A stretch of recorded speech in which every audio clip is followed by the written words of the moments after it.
Pero este tema ha sido hasta ahora anecdótico y bueno, hemos recorrido estos 10 años de manera anecdótica. Vamos a la rigurosidad. Yo les quiero decir que no hay una persona en el sector cooperativo colombiano que tenga más información, y tú me lo puedes decir, Belisario, y los que llevamos tantos años en esto, que el doctor Ismael Márquez Correal. Es la persona más consagrada que existe para llevar un registro de todos los hechos, de todos los acontecimientos, de todos los actos que han ocurrido en el cooperativismo, y creo que, no miento si digo que es del año 1931, desde la ley 134 del 31, doctor Márquez, o desde antes, desde 1800, ¿no? No, sí, desde 1931, nadie lo tiene. Yo lo llamo los anales del cooperativismo. Mire, el doctor Márquez yo lo conozco hace 20 y tantos años, no puedo decir cuántos, cuando él se leía todos los días, y me consta, el diario oficial. ¿Todavía lo lee? No, ya no. Ya no.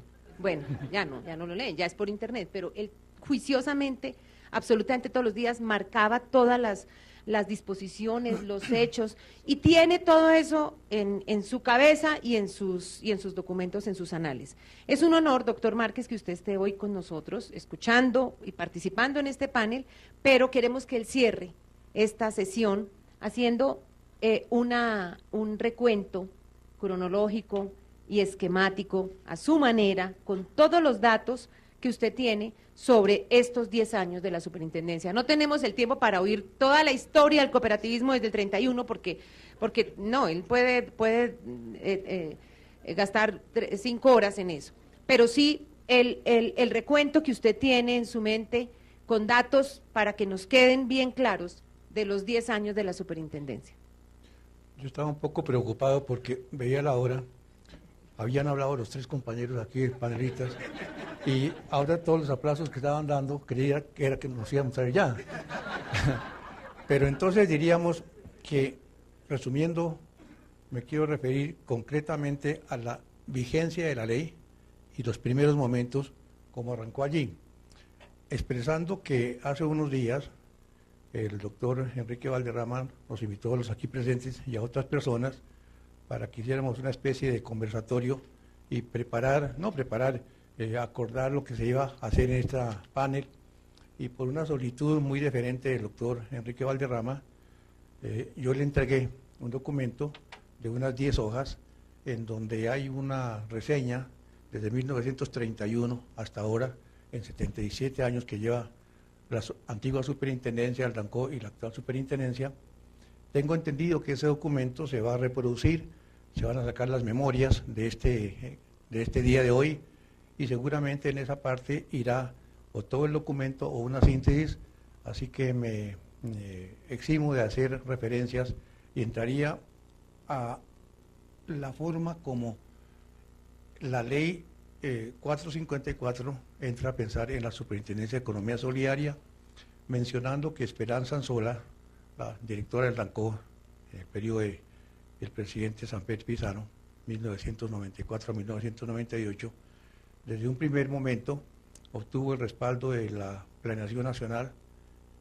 El director de Planeación Nacional era el doctor José Antonio Campo, que después fue ministro de Hacienda, y le ayudó muchísimo. Se expidió un documento COMPES, omito el número del documento y la fecha porque eso está en la material que seguramente se va a entregar, y de pronto me equivoco en fechas y demás.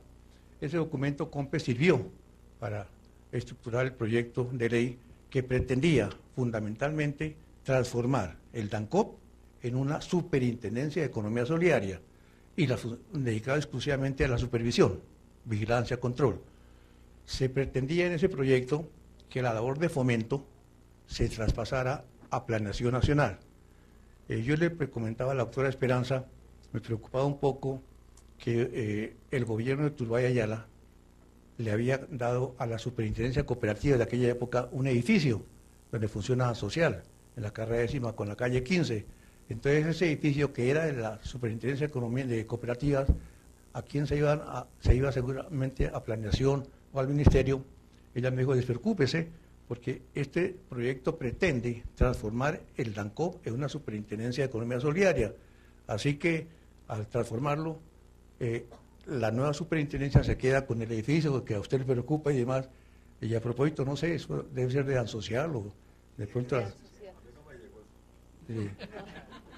Bueno, y se expide en ese momento el decreto ley 2150 sobre trámites, superación de trámites en la administración pública. Se hace una situación interesantísima y es después de 60 años, 70 años, las funciones que lleva la superintendencia de registro, de inscripción, de aprobación de estatutos, de reconocimiento de personas jurídicas, hay un vuelco completo porque pasa mucho a las cámaras de comercio. Bueno, ya se expide la ley 454. El 4 de agosto, 2 días antes de que el presidente Samper terminara su periodo, la sanciona, se publica el 6 de agosto, o sea, 24 horas antes de que terminara el gobierno de Samper. El 7 de agosto entra Pastrana, hay cambios en la administración pública, nuevo gabinete, el Dan Social estaba a cargo una doctora Miriam Cristina Juri Montes como encargada, ella sale a las pocas horas, queda encargada la doctora Eulalia Noemí Jiménez Rodríguez aquí presente y entra a funcionar la ley 454 del 98. Las primeras reacciones fueron que las cámaras de comercio consideraron que habían perdido competencia para seguir conociendo de las funciones de registro, inscripción, certificaciones y demás. En ese momento, estoy hablando fines de agosto, se crea un problema serísimo porque ninguna Cámara de Comercio, especialmente la de Bogotá, quiso recibir documentaciones y expedir certificaciones. Entonces, ¿quién las iba a dar? La Superintendencia de Economía Solidaria no existía. Estaba creada, pero no existía, eso viene hasta el año entrante. El DANCOP se había transformado en Dan Social y las funciones del Dan Social no le permitían ejercer las funciones de registro. Entonces la doctora Eulalia Noemí, en un rasgo que se le aprecia muchísimo, jurídicamente, perdónenme, pero la considero que fue una adefesio tremendo, pero salvó la situación, porque se expide el decreto 1798 del 2 de septiembre del 98, por la cual le da facultades o permite que las cámaras de comercio continúen ejerciendo las funciones que ya habían perdido por ahí 454. Sí. Y ese decreto, 10 años después, está vigente, todavía, a pesar de que el decreto 1401 lo acabó y demás, pero está vigente, y la última resolución del doctor Enrique Valderrama es darle vigencia hasta el 10 de julio, creo, del año entrante. Seguramente el 10 de julio se va a prorrogar por otros 24 meses o por otros 2 años. Ya. Bueno, entonces entra la ley 454, que crea la superintendencia, transforma el DAN social, el DACON social, crea el Consejo Nacional de Economía Solidaria, el CONES, crea el FONES, Fondo de Fomento Talla. Así arranca agosto, septiembre, y a comienzos del año 99, desde luego la Superintendencia de Economía Solidaria todavía no funcionaba, ahí, se demoró. ¿Qué ocurre? Dan Social venía funcionando, Dan Social, pero hacia el 29 de junio del 99, mediante un decreto ley 1166 de ese día, se elimina el Dan Social. El Dan Social muere, y muere el FONES, y muere el CONES. Entonces el Dan Social, que estaba de director, el doctor Romero Cruz, Manuel Romero Cruz, pues quedó en el aire, quedó en el limbo, porque de director del Dan Social entró a actuar como liquidador del Dan Social.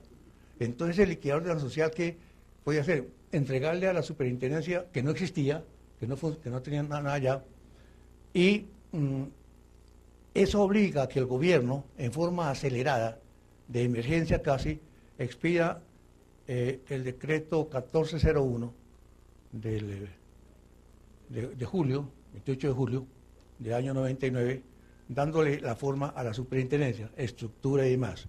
Y el decreto 1402 del mismo día crea la planta de personal de la superintendencia y establece que la superintendencia entrará a funcionar cuando se haya completado el mínimo del 70% de esa planta así creada.